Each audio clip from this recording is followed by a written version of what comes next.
Yay, the cloud is filling up with our recording. It's a beautiful thing. So friends, welcome, welcome, welcome.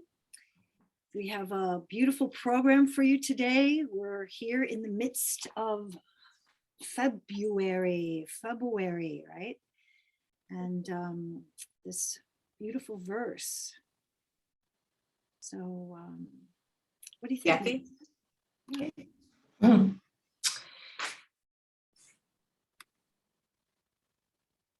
In reaching for new sense attractions, soul clarity would fill, mindful of spirit birth attained, the world's bewildering, sprouting growth, with the creative will of my own thinking.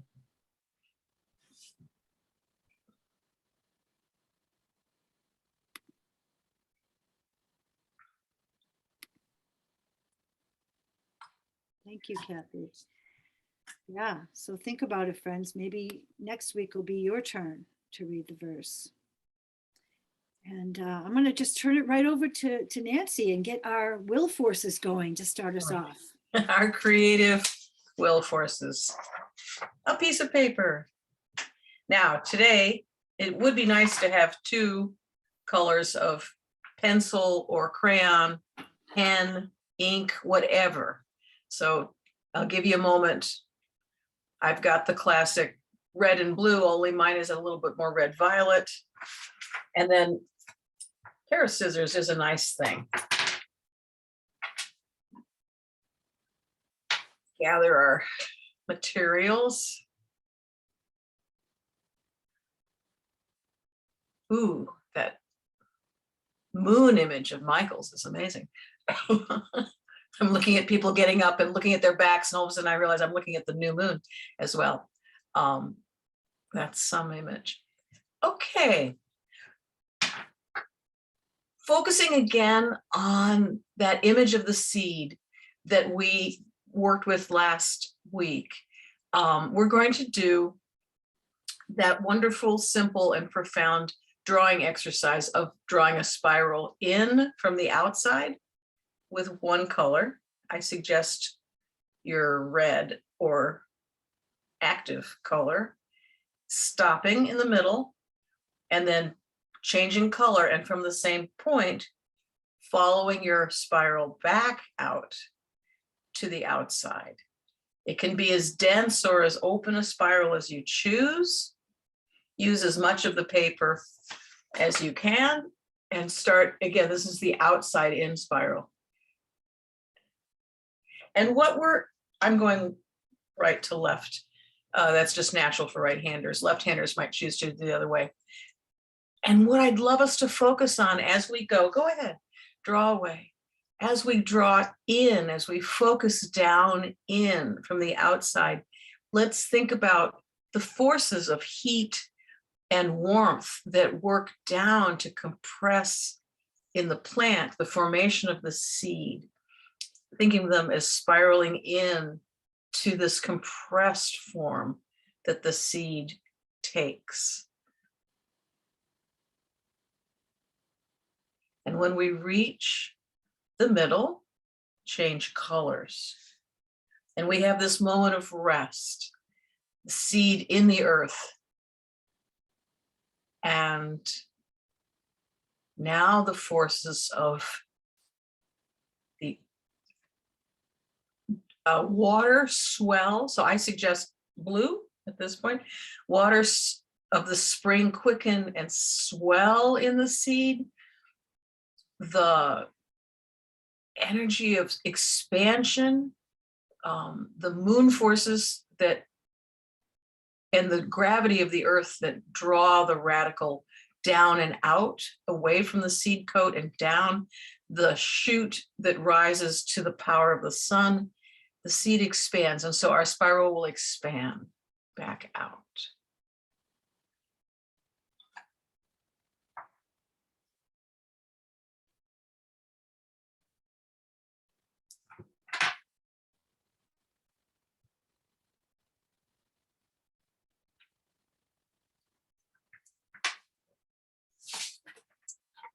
Yep. We know this in eurythmy as compression and expansion. I mean, this is a beautiful exercise that has so many ramifications. And for us today, it's part of our seed. And so in a way, we have in this form, the forces of the physical earth, the ground, the water, the ground mostly, yeah, and the dissolved salts that come into the root of the seed. And then also in the expanding, we have the sort of the etheric forces, yeah, of water and those life movements. Now, because we're a fourfold human being, we're going to fold this in half, right? Find the center and use the center of your spiral as the fold place, yeah. And now, because we know that the process of the astral comes in and from the outside and carves, certainly in the formation of the human being. So we're just going to take our astrality and head towards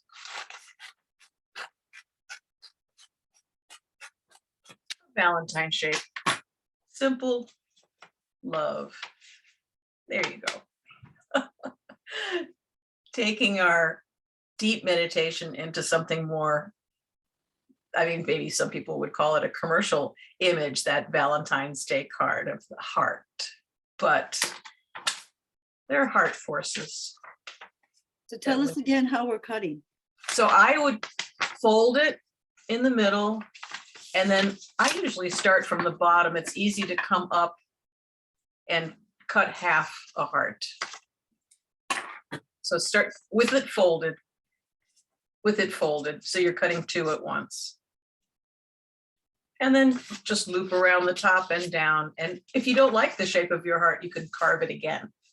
And we know this influence too in plants, in the seed, in the leaves, where the swell of the leaf produced by the water moving through the surface of the leaf, it swells the leaf outward. But then some leaves have what do you call them? Those notches that come in from the outside. Serrations. Yes, thank you. Thank you. And so we see these forces in the plant manifesting that are actually active in the human being as well. So there we have a little fancy Valentine's Day card. Now, if you want to take it into the spiritual realm, because we are fourfold, we have physical, etheric, astral forces, and now we're going to address the spiritual forces. I suggest you write a little poem in here and send it to somebody. And there's your Valentine's Day card, or send it to yourself. Write a little poem, write a few words here or on the back, and send it to somebody or yourself. And there you go. There's your Valentine for today.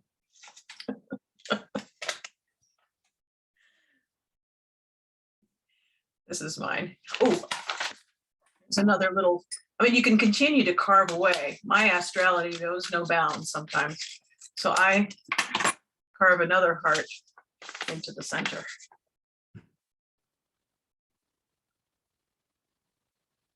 Oh, beautiful, colored in, lovely. Lovely. Look at Carolyn's. Yeah, there we go. There we go. Look at those. Ooh, yes. Okay. Wonderful. Ooh, look at that, like a leaf. Thank you.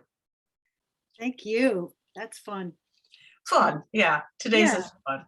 It's a fun day. Yeah. Well, you know, friends, I have to say, we want to have fun. And we also want to get to the truth. And so I always like to give a little speech. I get on my soapbox and I give a little speech about the origins. You know, I like to say it's the truth about Valentine's Day. So yeah, I mean, the eve of Ides of February, right? So the 14th is when we celebrate. The Ides are we've heard of the Ides of March, right? The 15th of March.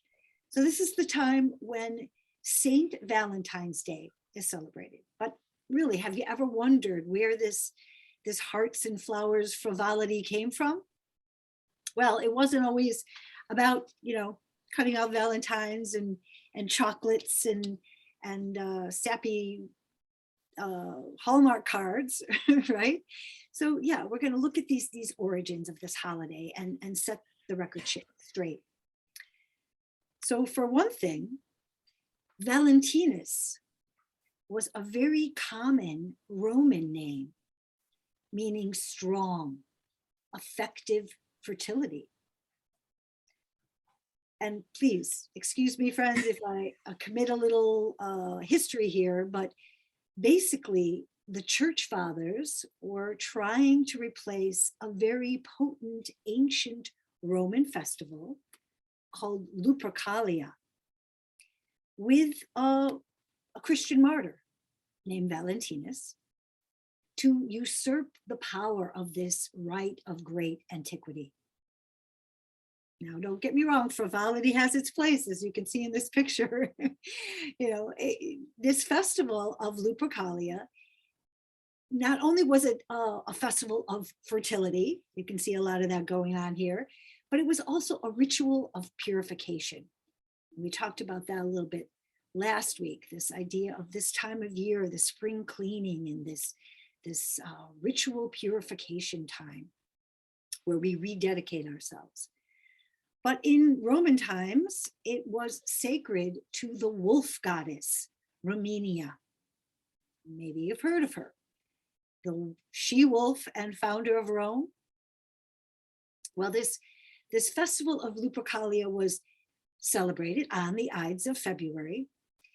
And the name for the month of February comes from the Latin word febuare, which means tool of purification. Did you know that? I love looking at the etymology of things. It's so revealing. So this rite began in the cave of the she-wolf, where legend has it, the founders of the city, Romulus and Remus, were suckled by the wolf goddess. And as fate would have it, a sacred fig tree, symbol of the divine feminine, grew outside the cave, and Vestal virgins would come with cakes made from the corn of last year's grain harvest, and they'd lay them out beneath the fig tree as offerings. And meanwhile, Ruminia, the wolf goddess's priests, would preside over a sacrifice of a goat.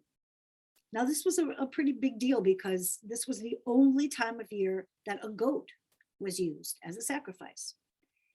And it was an offering given to the guardian angels associated with the crops and the ancestral guardians. As well as the guardians of the city and the community. So the priests would do this sacrificial business, and then they'd mark their foreheads with the blood, which was then ritualistically wiped clean with a febuare, or a tool of purification, which in this case was wool dipped in the milk of the goat. So then the priests would dress themselves in the skin of the sacrificial animal and used the strips of the hide, and they would fashion a scourge. Right, so this is another tool of purification, this scourge, right? And then they'd jog around in their little loincloths and running up and down the 7 hills of Rome, right? Wielding their strips of hide, purifying anything or anybody in their path. So yeah, people were into it. The women seeking pregnancy and easy childbirth, they lined the streets, extending their hands or baring their bodies to afford a better target, to be briefly and symbolically purified as the priests ran by. So yeah, fertility, of course, is worthless without sex. S-E-X. That's right, folks. I said it. So as time passed, this fertility became the festival's primary focus for the average Roman citizen. And the occasion, really took on this character very much like Carnival. And when the church decided to ban it, well, the people, needless to say, stubbornly resisted. Hence the substitute of Saint Valentine's Day. And that's how this started to emerge with its more innocent version of love. But friends, let's face it, the real Cupid was not the cute little cherub that he is today, but rather a very randy Roman god responsible for a more tangible fertility.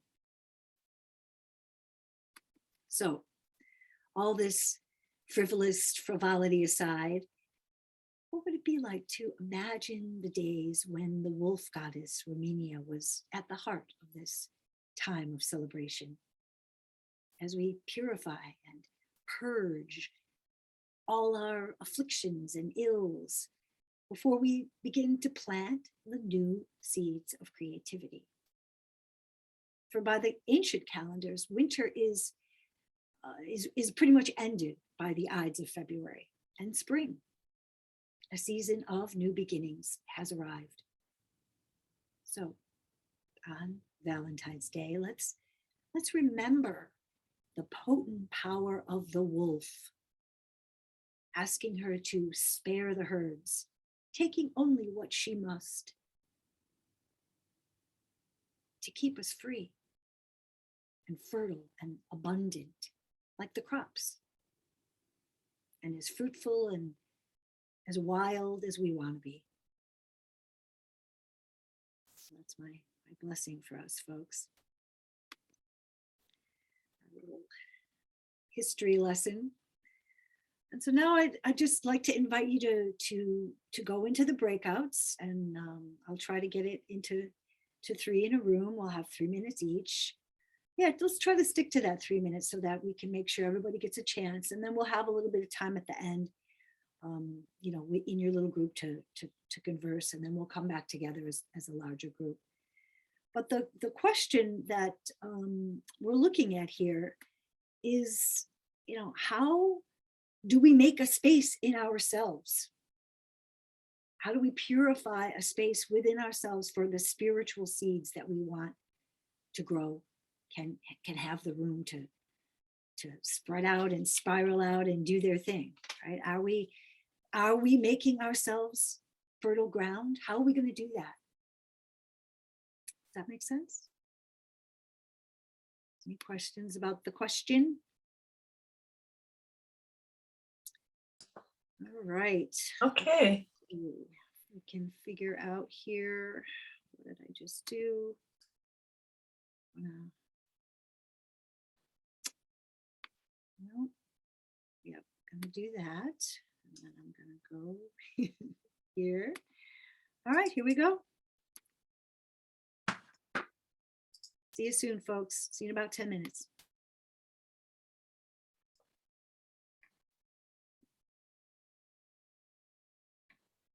Ah.